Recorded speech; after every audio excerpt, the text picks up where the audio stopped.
Nick, what's Jalen has shown an ability to overcome adversity throughout his football career, most notably probably when he lost his job at Alabama to Tua. What is it about his mental makeup that allows for that, and what kind of examples have you seen of that during your time together? Yeah, just very steady in his mental makeup, right?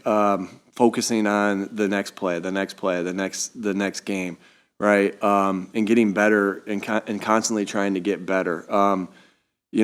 I think when you go through adversity, it's common to think about what's going to happen in the future, right? And that's in football, that's in life. Like you're focused on like, all right, we're going through a really hard time. What if?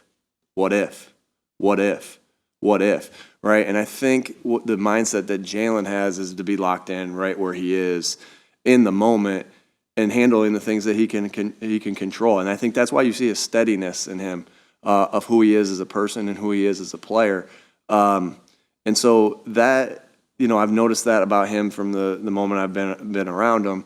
And I think that, that's what, why has he thrived after going through a difficult time is because of who he is as a player, who he is as a person, what his work ethic is, his mindset of being locked in, his mindset of not being denied.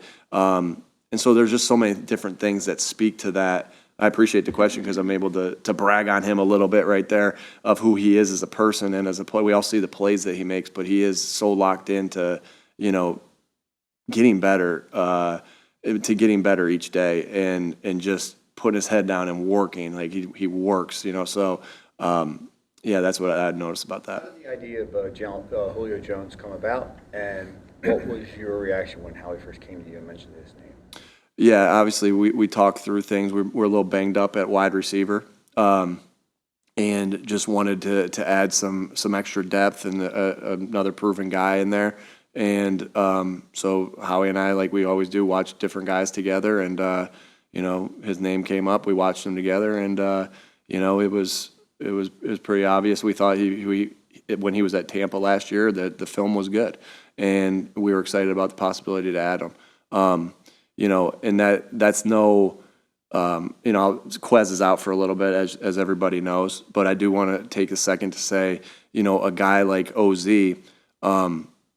the toughness that he has, and how reliable he is as a player, a guy like that always has a spot on offenses that I'm going to be a part of, always. And I've been able to have great success with guys that have those two common denominators of, toughness and reliability. And so he's going to continue to give us that as we continue on right here.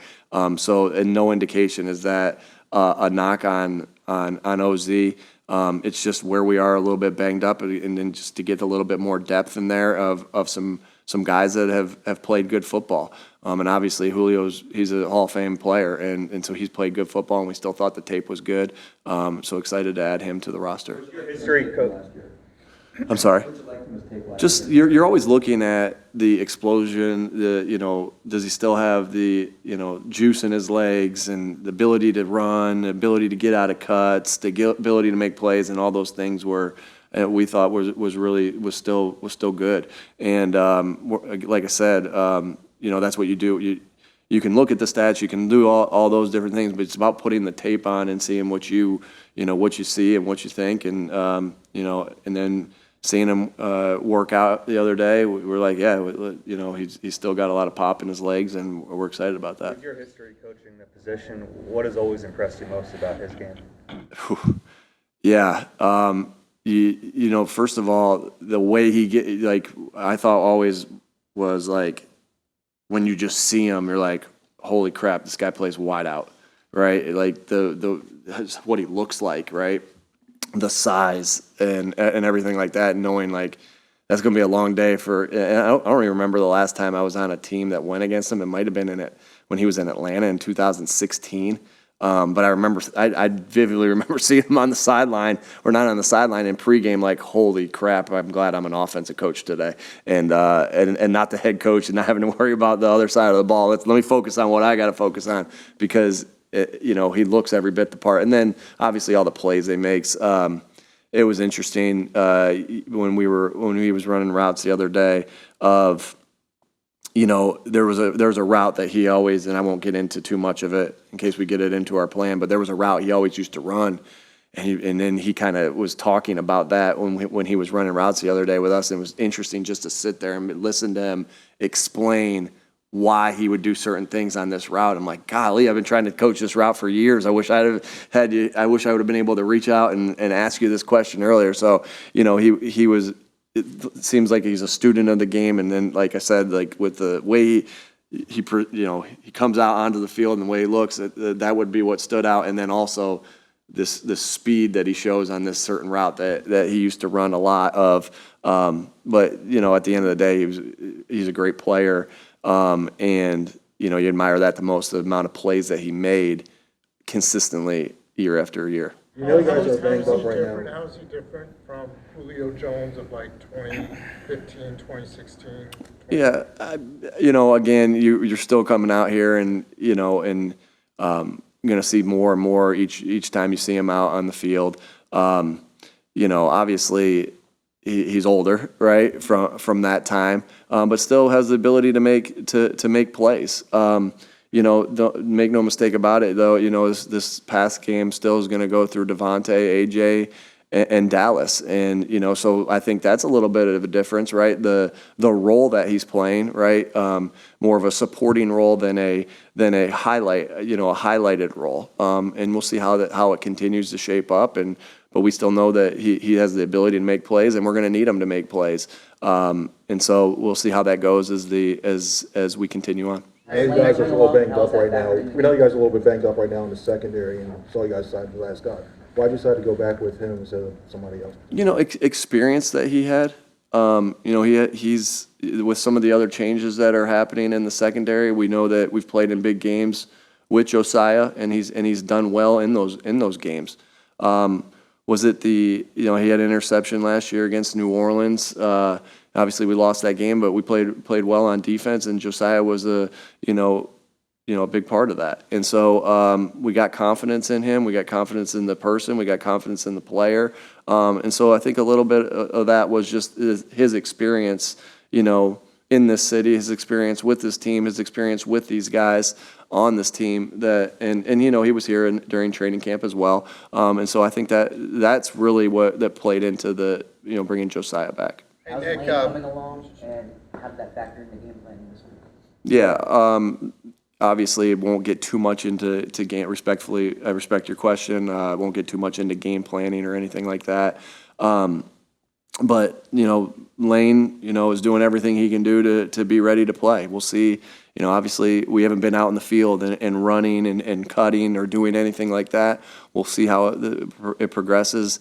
He said, I'll let you ask him how he feels and everything like that. I would never count Lane Johnson out. That's for sure. He's tough. He's one of the best players in the NFL, and he's tough as heck. And so, we'll see how it goes. I don't have great. I know on Monday I was like, well, I'll have more for you on Wednesday. Well, and I'm pushing that back a little bit because we got to get on the field and see. Vic obviously helped you guys en route to the Super Bowl. You kind of let him in on the offensive side to help. How much does that affect? We didn't give him all the week? secrets. Didn't give him all I asked him for his help. He was giving us information and us not giving him information.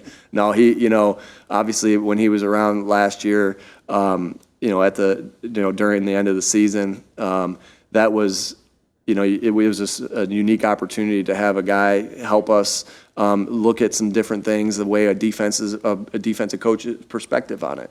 And, and then Jonathan being able to bounce some things off of him. And me being able to bounce some things off him as a head coach. So I really value the relationship that I was able to develop with Coach Fangio. Great person, great football mind. We know, so we know we're going to have our hands full with any Vic Fangio coach defense, which we have obviously this week. Huge Phillies fan. I'm hoping that he's a little distracted, but really good person, really good coach. Value the friendship that we have and the time that we spent together last year. Nick, I know that you guys probably don't care as much what you wear to a game, but there's so much hype around Kelly Green, and it's so cherished by fans, and there's so much history there. Do you feel a little bit of that excitement seeping into this game? Look good, feel good, play good, all right? And so, yeah, I think the guys are just like, just like they get excited. You think back on it. I think back when I was at Mount Union, we had white jerseys, we had purple jerseys, and we had black jerseys. Those black jerseys were focused for, big time moments, right? And you felt good when you put that on. You're like, oh, okay, this number 25 in black. I like the way that looks, right? And I think that that's natural, right? Like, Oregon always has the great uniforms. They have all those different types of uniforms. I'll have to ask Marcus if every time they changed uniforms, did he get really excited? Obviously, we focus at the task at hand, but that's a cool thing. And I think, I know that when those jerseys came out, right, I went immediately to the store and got my kids those jerseys, and my son doesn't take that A.J. Brown, Kelly Green jersey off too very often. And so I think it's an exciting thing for the fans. I think it's an exciting thing for us. We know that we can't get too wrapped up in that, and we'll be focused on that. But yeah, it's cool. It's cool. Thanks for the question. You guys have been banged up, as you said, at various positions throughout the field. You guys live on the whole next man up philosophy. That's being tested now, obviously. What are the keys to making that work from the guys that are coming in to the guys that are out there trying to help the other ones, be ready? Preparation. It doesn't start this week, right? It's been going on, right? And so it's not like, okay, Lane's out, and Jack, you don't have any moment to prepare. Go in, right? Well, he's been preparing his butt off, right? We do a lot where our twos get a lot of work. And I do believe that, without getting too much into that, I do believe that that's something unique that we do that was always pressed upon me as a coach, that you got to give guys opportunities. And in the NFL, sometimes, of some different places that I've been, the opportunities aren't always there because of the limited amount of reps in practice. And so we force that. We make sure we're getting those walkthrough reps, those team reps, those 7-on-7 reps, where we think that's a unique thing that we do. Now, make no mistake about it, we give them opportunity, but they got to go out and do it. And that's about where it comes into Howie and his staff, and getting the right guys in here. That, because when you're a backup, you're one snap away from being a starter. And it's about how you prepare. And if you don't love the game of football, you're probably not going to prepare as much as if you're in love with football, you're going to prepare a little bit more than if you're in like with football. And so it's about getting those guys in here that love the game, that have the competitiveness, that have the competitiveness of like, yeah, I'm a starter in this league. You know what I'm saying? So it's the opportunity. Our job as coaches is to provide opportunity and get them ready for when their number is called. And then it's about having the right guys, and I trust these guys in this locker room. We talked about Josiah, we talked about Jack Driscoll, and so we have the right type of guys, and credit to Howie and his staff for bringing in the right type of guys. We'll do two more in the locker room is What over. about Dolphins offense and offensive personnel most kind of appeals to you as an offensive mind? Shoot, they do a great job. I got a lot of respect for Coach McDaniel and the things that he's doing. I think you're seeing a trend in the NFL of the motions that he's running, that everyone's getting, like, ooh, I like that, right? We've done it. Like there was some plays that we've done, and there was plays we did late at last year that we took from the Dolphins. And so I think anytime you're influencing the rest of the NFL to copy some of the things you're doing, that's pretty cool, right? And they got really outstanding players. They got great team speed. Tua's doing a really nice job of delivering the football and going the right spot with the ball, making accurate throws, and those are all things that he showed coming out of college, and he's continued to show and get better as a pro. So, when you see the players develop the way they are and the schemes that they run that you respect, you got a lot of respect for that other coach. And that's again, ton of respect for Mike and his staff. They're doing a phenomenal job, and they're also, they got really good players, which is obviously the most important thing. And so, yeah, we're gonna have a challenge because good players, good coaching, and we're gonna have to be on our stuff. Last I one. was going to ask something similar, but as far as Tua and Jalen's history goes, do you think this game might mean a little bit more for Jalen? I know he's mentally tough and all that, but